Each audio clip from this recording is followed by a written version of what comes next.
Hi hello ನಮಸ್ಕಾರ ಎಲ್ರಿಗೂ welcome back to Vedu vlogs Kannada. ಎಲ್ಲರೂ ಹೇಗಿದ್ದೀರಾ? ಐ ಹೋಪ್ ಎಲ್ಲರೂ ಚೆನ್ನಾಗಿದ್ದೀರಾ ಅಂದ್ಕೊಂಡಿದ್ದೀನಿ. ಹಾಗೆ ನಾನು ಕೂಡ ಚೆನ್ನಾಗಿದ್ದೀನಿ. ಇದು ಬಂದು ಬುಧವಾರ ಬೆಳಗಿನ ವ್ಲಾಗು. ಬೆಳಗ್ಗೆ ತುಂಬ ಲೇಟ್ ಆಯಿತು ಎದ್ದೇಳೋದು, ಒಂದು 7 ಗಂಟೆ ಆಗಿತ್ತು ಎದ್ದೇಳೋ ಅಷ್ಟರಲ್ಲಿ. ನಮ್ಮಮ್ಮ ಎದ್ಬಿಟ್ಟು ಬಾಗಿಲಿಗೆಲ್ಲ ನೀರು ಹಾಕಿದ್ರು.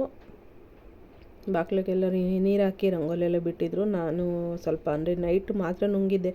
ಗಂಟ್ಲು ಕೆರ್ತದ್ದು, ಯಾಕೋ ಗಂಟ್ಲು ಕೆರ್ತದ್ದು ಕಡಿಮೆನೇ ಆಗಲಿಲ್ಲ. ಬರೀ ಕೆಮ್ಮು ನಿದ್ದೆನೇ ಬಂದಿರಲಿಲ್ಲ ನೈಟ್ ಫುಲ್ಲು. ಅದಕ್ಕೆ ಸ್ವಲ್ಪ ಒಂದು 7 ಗಂಟೆ ಆಗಿತ್ತು. ಆಮೇಲೆ ಎದ್ಬಿಟ್ಟು ನಮ್ಮಮ್ಮನ ಕಾಫಿ ಎಲ್ಲ ಇಟ್ಕೊಟ್ಬಿಟ್ಟು, ನನ್ನ ತಂಗಿ ಮಗಳು ಇಲ್ಲೇ ಇದ್ಲು, ಹೋಗಿರಲಿಲ್ಲ ಮನೆಗಳು. ಅವರು ಅವ್ರ ಯಜಮಾನ್ರು ಅಷ್ಟೇ ಹೋದ್ರು. ನೈಟ್ ಆ ಸಾಮಾನುಗಳಿದ್ವಲ್ಲ ಅವೆಲ್ಲ ತೊಗೊಂಡು ಹೋದರು. ಇವಳು ಇಲ್ಲೇ ಇರ್ತೀನಿ ಅಂತ ಹೇಳ್ಬಿಟ್ಟು ಇದ್ಲಲ್ಲ, ಅದಕ್ಕೆ ಅವಳ ಜೊತೆನೇ ಮಲ್ಕೊಳ್ಳೋಣ ಅಂದ್ಬಿಟ್ಟು ಇಲ್ಲೇ ಈಚೆನೇ ಹಾಲಲ್ಲಿ ಚಾಪೆ ಹಾಸ್ಕೊಂಡು ಇಬ್ರು ಕೌದಿಯಲ್ಲಿ ಹಾಸ್ಕೊಂಡು ಮಲಗಿದ್ವಿ. ಅದೆಲ್ಲ ಇತ್ತಲ್ಲ ಅದನ್ನೆಲ್ಲನೂ ಎತ್ತಿ ಮಡಚಿ ಇಡ್ತಾಯಿದ್ದೀನಿ. ಲೇಟಾಗಿದ್ದರಿಂದ ಇಡ್ಲಿ ಚಟ್ನಿ ಅಷ್ಟೇ ಮಾಡೋದಿತ್ತಿದ್ದು. ಅದಕ್ಕೆ ನಿಧಾನಕ್ಕೆ ಅಂದರೆ ಎದ್ದೊಳಕ್ಕಾಗಿರಲಿಲ್ಲ. ಮಾತ್ರೆ ನುಂಗಿದ್ದು ಕೆಮ್ಮು ಸಿಕ್ಕಾಪಟ್ಟೆ ಕೆಮ್ಮಾಗ್ಬಿಟ್ಟಿತ್ತು. ನಿದ್ದೆಯಲ್ಲಿ ಬರಲೇ ಇಲ್ಲ ನೈಟೆಲ್ಲನೂ, ಅಷ್ಟು ಕೆಮ್ಮು. ಅದೆಲ್ಲನೂ ಎತ್ತಿ ಮಡಚಿಟ್ಟು ಆಮೇಲೆ ಸ್ವಲ್ಪ ಕಾಫಿ ಎಲ್ಲ ಮಾಡ್ಕೊಂಡು ಕುಡಿದ್ಬಿಟ್ಟು ಇವಾಗ ನೋಡಿ ಇಡ್ಲಿಗೆ ಹಿಟ್ಟೆಲ್ಲ ರೆಡಿಯಾಗಿದೆ. ಇಡ್ಲಿ ಮಾಡೋಣ ಅಂತ ಮಾಡ್ಕೊತಾ ಇದ್ದೀನಿ. ಇವಾಗ ಇನ್ನೊಂದು ಕಡೆ ಕಡಲೆಬೀಜ ಚಟ್ನಿಗೆ ರೆಡಿ ಮಾಡ್ಕೊತಾ ಇದ್ದೀನಿ. ನೋಡಿ ಇವಾಗ ಒಂದು ಪ್ಯಾನ್ಗೆ ಕಡಲೆಬೀಜ ಎಲ್ಲ ಹಾಕ್ಕೊತಾ ಇದ್ದೀನಿ. ಕಡಲೆಬೀಜ ಎಲ್ಲ ಹಾಕ್ಕೊಂಡು ಚೆನ್ನಾಗಿ ಹುರ್ಕೊಬೇಕು. ಇಡ್ಲಿಗೂ ಮತ್ತು ಚಟ್ನಿಗೂ ಕಾಂಬಿನೇಷನ್ ಸೂಪರಾಗಿರುತ್ತೆ. ಅದು ಕಡಲೆಬೀಜದ ಚಟ್ನಿ ಅಂತೂ ತುಂಬ ಚೆನ್ನಾಗಿರುತ್ತೆ. ನನಗೆ ಇಡ್ಲಿಗೆ ಕಡಲೆಬೀಜ ಚಟ್ನಿ ಸಖತ್ ಇಷ್ಟ. ನಾರ್ಮಲ್ ಕಾಯಿ ಚಟ್ನಿನೂ ಇಷ್ಟನೇ, ಆದರೆ ಇದೊಂಥರ ಟೇಸ್ಟ್ ಚೆನ್ನಾಗಿರುತ್ತೆ. ಒಂದು ಸಲ ಹಸಿಮೆಣ್ಸಿನ್ಕಾಯಿ ಹಾಕಿ ಮಾಡ್ತೀನಿ, ಒಂದು ಸಲ ಒಣಮೆಣ್ಸಿನ್ಕಾಯಿ ಹಾಕಿ ಮಾಡ್ತೀನಿ. ಇದು ಕಡಲೆಬೀಜ ಚಟ್ನಿ ಅಂತೂ ಸೂಪರಾಗಿರುತ್ತೆ. ಅನ್ನಕ್ಕಾಗಲಿ, ಈ ಬಿಸಿ ಅನ್ನ ಮಾಡ್ಕೊಂಡು ಅನ್ನಕ್ಕೆ ಕಲ್ಸ್ಕೊಂಡು ತಿನ್ನೋಕ್ಕೂ ತುಂಬ ಚೆನ್ನಾಗಿರುತ್ತೆ ಟೇಸ್ಟ್ ಅಂತೂ. ನಾನು ಸ್ವಲ್ಪ ಇದು ಕಡಲೆಬೀಜ ಚಟ್ನಿ ಆದರೆ ಜಾಸ್ತಿನೇ ಮಾಡಿರ್ತೀನಿ. ಮೊನ್ನೆ ರೊಟ್ಟಿಗೂ ಅಷ್ಟೇ ಅದೇ ಮಾಡಿದ್ದೆ ಚಟ್ನಿ. ಅದಕ್ಕೆ ಇವಾಗ ಹಸಿಮೆಣ್ಸಿನ್ಕಾಯಿ ಹಾಕಿ ಮಾಡ್ತಾಯಿದ್ದೀನಿ. ಮೊನ್ನೆ ರೊಟ್ಟಿಗೂ ಹಸಿಮೆಣ್ಸಿನ್ಕಾಯಿ ಹಾಕಿ ಮಾಡಿದ್ದೆ, ಚೆನ್ನಾಗಿತ್ತು. ಅದಕ್ಕೆ ಇವಾಗ ಇಡ್ಲಿಗೂ ಚೆನ್ನಾಗಿರುತ್ತೆ ಹಸಿಮೆಣ್ಸಿನ್ಕಾಯ್ದು. ಅದಕ್ಕೆ ಕಡಲೆಬೀಜ ಎಲ್ಲ ಹುರಿದಿಟ್ಕೊಂಡಿದ್ದೀನಿ. ಅದನ್ನೆಲ್ಲನೂ ಚೆನ್ನಾಗಿ ಹುರಿದು, ಅದೇನು ಸಿಪ್ಪೆಯನ್ನು ತೆಗಿಯೋಕ್ಕೆ ಹೋಗೋದಿಲ್ಲ ಕಡಲೆಬೀಜದ್ದು, ಅದು ಹಂಗೇ ಹಾಕ್ತೀನಿ. ಇವಾಗ ನೋಡಿ ಇದನ್ನು ಹಸಿಮೆಣ್ಸಿನ್ಕಾಯಿ ಇತ್ತಲ್ಲ, ಹಸಿಮೆಣ್ಸಿನ್ಕಾಯಿನೂ ಚೆನ್ನಾಗಿ ಫ್ರೈ ಮಾಡ್ಕೊತಾ ಇದ್ದೀನಿ. ಚೆನ್ನಾಗಿರುತ್ತೆ ಟೇಸ್ಟ್ ಇದಂತೂ ಶೇಂಗಾ ಚಟ್ನಿ. ನೋಡಿ ಇವಾಗ ಕಾಯಿ ಇರಲಿಲ್ಲ, ಕಾಯಿ ಹೊಡ್ಕೊಂಬಂದು ಅದನ್ನೆಲ್ಲ ಸಣ್ಣಕ್ಕೆ ಪೀಸ್ಗಳೆಲ್ಲ ಮಾಡಿ ಹಾಕೋತಾ ಇದ್ದೀನಿ. ಒಂದು ಜಾರ್ಗೆ ಕಾಯಿ, ಹಸಿರು ಮೆಣಸಿನ್ಕಾಯಿ, ಕೊತ್ತಂಬರಿ ಸೊಪ್ಪು, ಹಾಗೆ ಇವಾಗ ನಾನು ಹುರಿದಿಟ್ಕೊಂಡಿದ್ನಲ್ಲ ಕಡಲೆಬೀಜ ಅದನ್ನು ಹಾಕ್ಕೊಬೇಕು. ಮತ್ತು ಇದು ಬೆಳ್ಳುಳ್ಳಿ ಸ್ವಲ್ಪ ಉಪ್ಪು ಮತ್ತು ಸ್ವಲ್ಪ ಹುಣಸೆಹಣ್ಣು ಇಷ್ಟು ಹಾಕ್ಕೊಂಡು ಚೆನ್ನಾಗಿ ಫೈನಾಗಿ ರುಬ್ಕೊಬೇಕು. ಚೆನ್ನಾಗಿರುತ್ತೆ ಚಟ್ನಿ ಅಂತೂ. ನೋಡಿ ಇವಾಗ ಉಪ್ಪೆಲ್ಲ ಹಾಕೋತಾ ಇದ್ದೀನಿ. ರುಚಿಗೆ ತಕ್ಕಷ್ಟು ಉಪ್ಪೆಲ್ಲ ಹಾಕ್ಕೊಂಡು ಚೆನ್ನಾಗಿ ರುಬ್ಕೊಬೇಕು. ರುಬ್ಕೊಂಡ್ರೆ ಚಟ್ನಿ ರೆಡಿ ಆಗುತ್ತೆ. ಇವಾಗ ನೋಡಿ ಎಲ್ಲ ಇದು ಮಿಕ್ಸಿಯಲ್ಲಿ ಹಾಕೋತಾ ಇದ್ದೀನಿ. ಮಿಕ್ಸಿಯಲ್ಲಿ ಹಾಕ್ಕೊಂಡು ರುಬ್ಕೊತೀನಿ. ಆಮೇಲೆ ರುಬ್ಬಿಟ್ಟು ಆಮೇಲೆ ಇಡ್ಲಿಗೆ ಇಟ್ಕೊತೀನಿ. ಸ್ವಲ್ಪ ಪಾತ್ರೆ ಎಲ್ಲ ಇದ್ದಾವೆ, ಸಿಕ್ಕಾಪಟ್ಟೆ ಪಾತ್ರೆ ಇದ್ದಾವೆ. ನೈಟು ತೊಳೆದಿದ್ದೆ, ಆದ್ರೂ ಇನ್ನೂ ಸ್ವಲ್ಪ ಇದ್ದಾವೆ, ಅವನ್ನೆಲ್ಲ ಇವಾಗ ತೊಳಿಬೇಕು. ಆಮೇಲೆ ಸ್ವಲ್ಪ ಕಸ ಎಲ್ಲ ಗುಡಿಸಿ ಪಾತ್ರೆ ಎಲ್ಲ ತೊಳ್ಕೊಂಡು ನೆಲ ಒರೆಸ್ಕೊಡ್ಬೇಕು ನಮ್ಮ ಮನೆಯವ್ರಿಗೆ. ಫಸ್ಟ್ ಗುಡಿಸಿ ಒರೆಸ್ಕೊಟ್ಬಿಡ್ತೀನಿ, ಆಮೇಲೆ ಪಾತ್ರೆ ಇರೋವನ್ನೆಲ್ಲ ತಿರುಗಿ ತೊಳಿತೀನಿ. ಇವಾಗ ನೋಡಿ ಚಟ್ನಿ ಎಲ್ಲ ರೆಡಿ ಆಯಿತು. ಚಟ್ನಿ ಎಲ್ಲ ಒಂದು ಬೌಲ್ಗೆಲ್ಲ ಹಾಕ್ಕೊತಾ ಇದ್ದೀನಿ. ಜಾಸ್ತಿನೇ ಮಾಡಿದ್ದೀನಿ. ನನ್ನ ತಂಗಿ ಮಗಳಿಗೂ ಇಷ್ಟ. ಅವ್ರ ಮನೇಲೂ ಇದು ಕಡಲೆಬೀಜ ಚಟ್ನಿನೇ ಜಾಸ್ತಿ ತಿನ್ನೋದಂತೆ, ಅದಕ್ಕೆ ಸ್ವಲ್ಪ ಜಾಸ್ತಿನೇ ಮಾಡಿಟ್ಟಿದ್ದೀನಿ. ಅವಳು ಬೇಕಾದಾಗೆಲ್ಲ ಹಾಕ್ಸ್ಕೊಂಡು ತಿಂತಾ ಇರ್ತಾಳಂತೆ, ಅದಕ್ಕೇ ಮಾಡಿಟ್ಬಿಡು ಅಂತ ಹೇಳಿದ್ಲು, ಮಾಡಿಟ್ಟಿದ್ದೀನಿ. ಅದನ್ನು ಮಾಡಿ ಎತ್ತಿಟ್ಟೆ ನೋಡಿ ಈ ಕಡೆ. ಇವಾಗ ಇಡ್ಲಿಗಳಿಗೆಲ್ಲ ಪ್ಲೇಟ್ಗೆಲ್ಲ ಎಣ್ಣೆ ಎಲ್ಲ ಸವರಿ ಇಡ್ಲಿಗೆಲ್ಲನೂ ರೆಡಿ ಮಾಡ್ಕೊತಾ ಇದ್ದೀನಿ. ಹಿಟ್ಟೆಲ್ಲ ಹಾಕ್ಬಿಟ್ಟು ಎತ್ತಿಟ್ಬಿಟ್ರೆ ಆಲ್ರೆಡಿ ನಾನು ಇವಾಗ ಈ ಕಡೆ ಇನ್ನೊಂದು ಕಡೆ ಇದು ನೀರು ಹಾಕ್ಬಿಟ್ಟು ಇಟ್ಟಿದ್ದೀನಿ ಕುದಿಯೋದಕ್ಕೆ. ಈ ಕಡೆ ಎಣ್ಣೆ ಎಲ್ಲ ಸವರ್ಕೊತಾ ಇದ್ದೀನಿ. ಎಣ್ಣೆ ಸವರಿ ಎಲ್ಲನೂ ಹಿಟ್ಟೆಲ್ಲ ಹಾಕ್ಕೊಂಡ್ರೆ ಇಡ್ಲಿ ಆಗೋಗುತ್ತೆ. ಇವತ್ತೇನು ಜಾಸ್ತಿ ಏನು ಅಂದರೆ ಸ್ವಲ್ಪ ಫ್ರಿಜ್ಜೆಲ್ಲ ಇದೆ, ಕ್ಲೀನ್ ಮಾಡ್ಕೊಳ್ಳೋದು. ಅದನ್ನು ಆಮೇಲೆ ವಿಡಿಯೋ ಮಾಡ್ತೀನಿ. ಇವಾಗ ಸದ್ಯಕ್ಕೆ ಬೆಳಗ್ಗೆ ಬ್ರೇಕ್ಫಾಸ್ಟಿಂದು ಮಾರ್ನಿಂಗ್ ವ್ಲಾಗ್ ಅಷ್ಟೇ ಶೇರ್ ಮಾಡ್ತಾಯಿದ್ದೀನಿ. ನೋಡಿ ಇವಾಗ ಇಡ್ಲಿಗೆ ಈ ಪ್ಲೇಟ್ಗೆಲ್ಲ ಎಣ್ಣೆ ಎಲ್ಲ ಸವರಿ ಇಟ್ಟಾಯಿತು.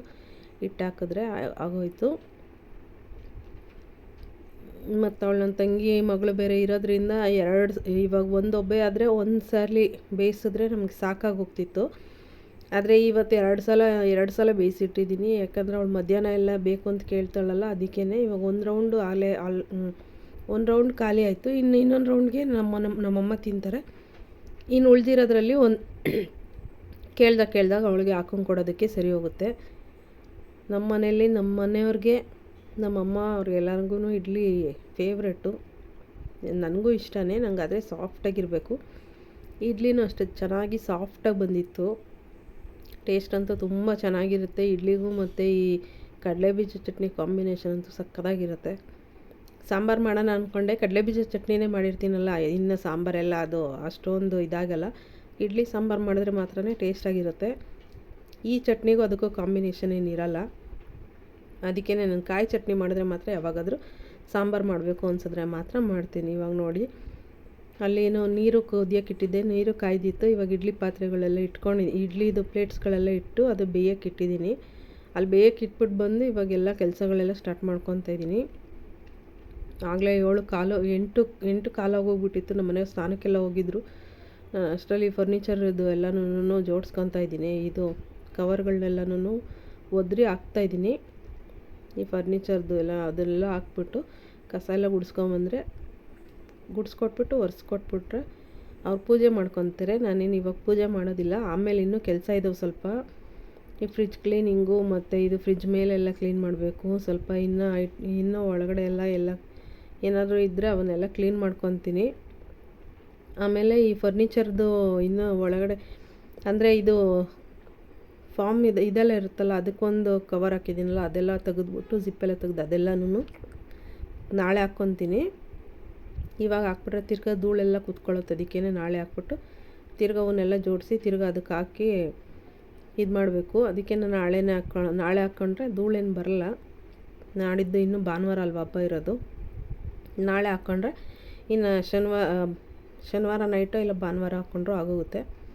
ನೋಡಿ, ಇವಾಗ ಆಚೆ ಎಲ್ಲನೂ ಒಳಗೆಲ್ಲ ಗುಡಿಸ್ದೆ, ಆಚೆ ಎಲ್ಲ ಕಸ ಎಲ್ಲ ಗುಡಿಸ್ಕೊಂಬರ್ತಾಯಿದ್ದೀನಿ. ಗುಡಿಸಾಯಿತು.